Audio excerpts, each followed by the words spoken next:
बयनिसिमबो बा बिटिआर हालामनि गासै रायजो राजानिसिम आंनि गोसो गोरबोनि मान बावनाय जासिनाय थाबाय आरो गुबुन गुबुन जायगायाव जेरै बेंगल आरो गोबां जोंनि दानि बिटिआरनि बायरायाव थानाय जोंनि रायजो राजा बर'फोरनिसिम आंनि जोंनि एक्स एनडिएफबिनि गाहाम हामलायथि बावहरनाय जासिनाय थाबाय।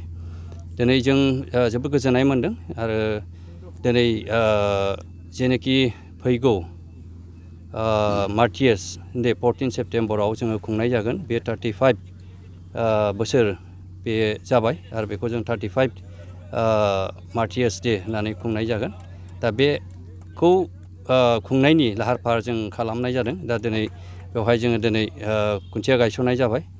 दा बेवहाय गोबां जोंनि लाइमोनफ्रा दिनै बाहागो लादों आरो फैगोन समफोरावबो मार्टिएस डे मुंख्लंफोरखौ मान बावनाय जोङो हाबाफारियाव जोङो लैहोर लैहोर जोङो ज' लोगो मोनगोन बेखौ आसा खालामदों आरो निस्सय जोङो मोजां जोंनि बे ओनसोलाव बाक्सा ओनसोलाव बेखौहाय खुंनाय जागोन। जायगायानो जाबाय साम'तला आरो साम'हाथाय ओमफ्राय बाक्सा सालबारि। दा बेखौहाय जोङो खावलायनाय थाबाय बयबो रायजो राजाफ्रा जगदान होनानै खामानिखौ मावलांनो थाखाय आं खावलायनाय थाबाय।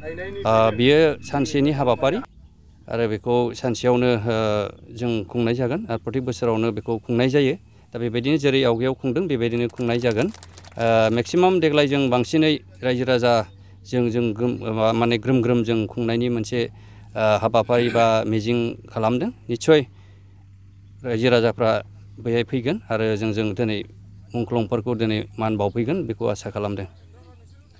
बेयो मोनसे कर्टआ जाहैबाय कर्ट प्रसेस आरो जों जेरैबायदि आं प्रेजेन्ट सावरायनायाव लोगो मोनदों थाफादों जों मथा मथि पजिटिभखौनो मोनदों। पजिटिभ होननानै बुङोब्ला माबायदि पजिटिभ होननानै सोङो रायजो राजाया। दा गासै बाथ्राया माखासेखौ मला सिङाव दोननांगौ जायो, माखासेखौ बायहेरायावहाय जोङो दोननांगौ जायो। दा बेखायनो जोङो आसा खालामदों निस्सय जायफोरा बिथांमोना जेलाव दङ बिथांमोननि थाखाय दाखालिसो रिसेन्टलि एक्स एनडिएफबि बा इउनाइटेड फराम हिसाबै दिल्लीयाव थांनानै रायलायहैदों। दा बिथांमोनावबो थफ्लाया दङ। बिथांमोना निस्सय बेखौ गुवारै गोथौयै बुंफुराखै रायजोनि सिगाङाव। आं सावरायदों आरो जों जेसेबां लेभेल दिनै रिभिउ मिटिंफ्राव सावरायदों दिनै मोजां प्रसेसखौनो जोङो मोनदों। निस्सय समखौथ' एसेया लागोन बेखौ जों मिथिगोन बे कर्ट मेटार। अब्लाबो बेनि अनगायै माबायदि प्रसेसै थाङो दिनै बिटिआर गभर्नमेन्टजों लोगोसे एक्स इउनाइटेड फरामा दिनै नाजाबाय थादों। निस्सय जों बावैसोनि समाव जोङो मोजां सम बिथांमोनजों जों लोगो मोनलायगोन बेखौ जों आसा खालामदों। माखासे बारग' एनडिएफबिनि केसफोरा दासिमबो जोबाखै, मा फोरमायगोन सार? बेनि बेलाखौ बिथांमोनानो दिनैहाय इउनाइटेड फरामानो मावबाय थादों आरो बेखौ थाबैनो गभर्नमेन्टआ बेखौहाय गावसिनि आखायाव गथायनायनि बाथ्राखौ दिनै फोरमायदों। निस्सय बेबो मोजां सम फैगोन बेखौ जोङो एक्जेक्टलि टाइमखौ जोङो बुंनो हाया, बे गभर्नमेन्ट प्रसेस जाहैबाय। दा बेखौ लानानै जों गोबां जायगायाव जेरै डिसिनिफ्राय एसपिनिफ्राय लानानै बा थानानिफ्राय लानानै माखासे केस खांनायाव जोङो अबहेला जादों आरो जोंनि माखासे मानसिफ्राबो गाव गावबागाव बेस्थ' थानायलाय आरो सोरबाया मिन्थिया बबेयाव गावनि केसामोन बबेयाव दङ बेखौ मिन्थिया। दा बेबायदि हिसाबै माखासे खामानिफ्रा उन जाबोदों। दा बेनि थाखाय बेफोरो एसे लेट जादोंखौ आं बुंगोन।